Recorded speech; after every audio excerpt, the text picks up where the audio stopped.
Le salut, c'est notre choix. Texte de William Joutet.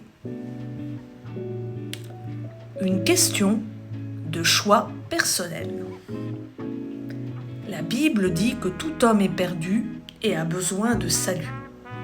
Pour cela, il faut que l'homme se tourne vers l'auteur du salut. Et c'est là une décision personnelle, un choix individuel. Personne ne peut le faire à votre place. Vos parents ne peuvent pas vous offrir le salut, même s'ils ont essayé de vous inculquer quelques valeurs morales, soi-disant religieuses. Je le répète, le salut est personnel, c'est un choix personnel. Personne ne peut le prendre à votre place. Personne ne peut vous y obliger.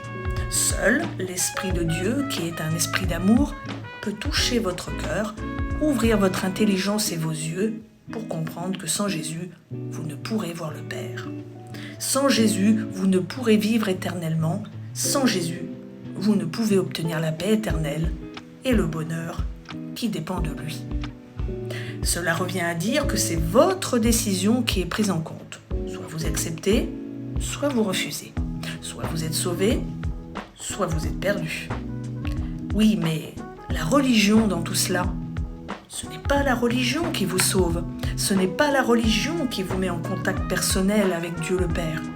C'est uniquement au travers de Jésus. Il y a donc une démarche personnelle à faire auprès de cette merveilleuse personne qui a été offerte rien que pour vous. Lorsque je veux appeler quelqu'un au téléphone, le fait d'y penser ne me met pas en relation directe avec cette personne. Je dois décrocher le combiné, faire le numéro et attendre quelques instants pour arriver au terminal de celui avec qui je veux parler. Eh bien, c'est la même chose en ce qui concerne le salut. Il n'y a d'autre salut en aucun autre nom que celui qui a été donné, c'est-à-dire Jésus. La ligne téléphonique céleste, c'est Jésus. Vous ne pourrez jamais entrer en contact avec Dieu, avoir une relation personnelle si vous ne décrochez pas le combiné et faites le bon numéro. Jésus-Christ mort pour vous au calvaire, sur la croix. Le fait d'appeler, c'est le fait de prier. C'est d'exprimer votre besoin, d'appeler au secours, de reconnaître votre vulnérabilité et votre faiblesse, et d'appeler celui qui peut tout pour vous. Il vous aime et son désir, c'est que vous soyez sauvés.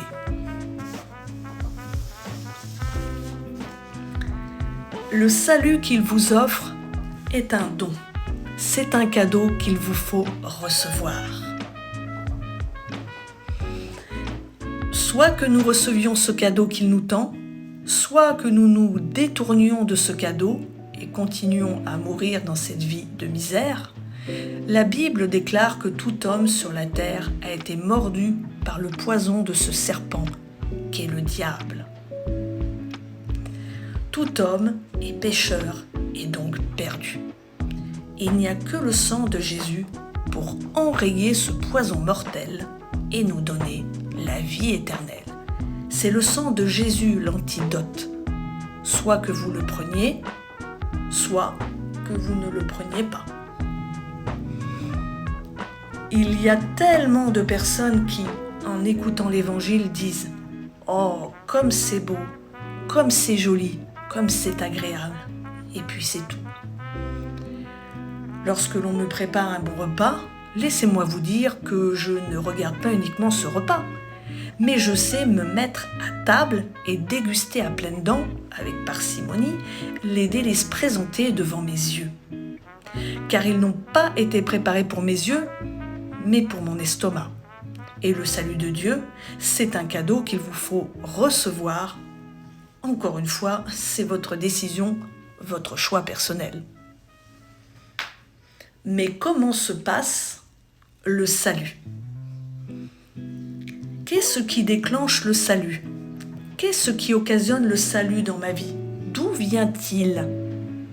Lorsque nous acceptons Christ comme sauveur personnel, alors la vie de Christ vient en nous.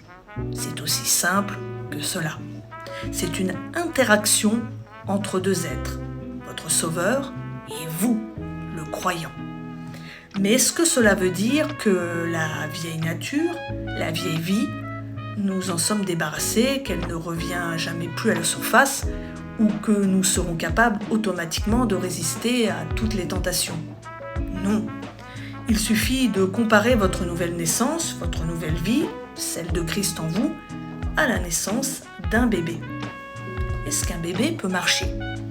Est-ce qu'un bébé peut se nourrir lui-même? Non. Mais un jour, il le pourra. Est-ce que la mère qui se trouve en salle de travail d'accouchement a honte de son bébé? Est-ce qu'elle est gênée par le fait qu'il ne peut parler, s'exprimer, faire un discours de bienvenue dans ce nouveau monde? Bien sûr que non. Elle est fière de sa progéniture. Elle sait que la croissance prend du temps. Dieu agit de la même façon. Il sait que votre croissance spirituelle va prendre tout le restant de votre vie, si vous lui permettez d'agir en tant que maître et Seigneur. Dieu est patient. Voilà pourquoi il réitère son message de salut pour que vous parveniez à la repentance.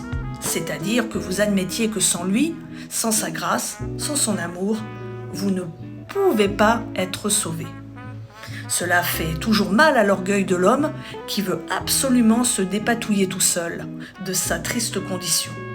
Mais plus il essaie de sortir, plus il s'enfonce. Tout ce qu'il doit faire, c'est de crier au secours à Jésus et il sait qu'il sera sauvé. C'est aussi un choix personnel d'accepter de s'humilier, de venir à la croix de Golgotha pour recevoir le salut que seul Jésus peut donner. Dieu est patient car il vous aime. Il est plus patient que nous le sommes avec nous-mêmes. Nous pensons que si nous chutons, c'est la preuve que nous ne sommes pas nés de nouveau. Et alors, lorsqu'un bébé commence à marcher, s'il tombe, est-ce la preuve qu'il n'est pas né, qu'il n'est pas vivant? Non, mais il va se relever et par la grâce de Dieu, le pardon de Dieu et la puissance du Saint-Esprit, vous allez vous relever. Votre nouvelle naissance, c'est comme lorsque vous êtes né. Dieu pourvoit à tout ce dont vous avez besoin et quelqu'un d'autre fait le travail. Comme les parents sont patients avec leur nouvel enfant, ainsi Dieu est patient avec vous. Mais il y a quand même une différence. Lorsque vous êtes né, ce n'est pas de votre propre choix, mais c'était le choix de vos parents. Alors que pour le salut, c'est vous qui décidez de changer et de passer de la perdition au salut. De la mort à la vie, des ténèbres à la lumière, de la tristesse à la joie, de la solitude à la compagnie et à la présence de Dieu, de Jésus. C'est à la croix que Dieu a accompli par Jésus, son Fils, le salut rédempteur. Pourquoi ne pas recevoir Jésus comme Sauveur et Seigneur? Pourquoi ne pas vous engager dans cette nouvelle aventure pour grandir à côté de Dieu? Pourquoi ne pas commencer à lui obéir et découvrir combien la vie est merveilleuse dans sa présence? Si vous le recevez aujourd'hui dans votre cœur, alors vous ne le regretterez pas. Lorsque vous l'acceptez comme Sauveur, il vous faut ensuite le reconnaître comme Seigneur et Maître. C'est-à-dire que vous suivez étape par étape le chemin de la vérité, le chemin de la vie, le chemin qui mène vers Dieu. Celui qui croira et qui sera baptisé sera sauvé. Un enfant, sa vie n'est pas limitée, heureusement, à se laisser nourrir, mais il va apprendre à grandir, et pour grandir, il devra obéir. De la même façon, ne restez pas handicapé, ne recevez pas le salut uniquement dans votre tête, car cela ne servirait à rien, mais recevez avec votre cœur, c'est-à-dire offrez votre cœur, votre vie à Jésus, en faisant ce qu'il vous demande.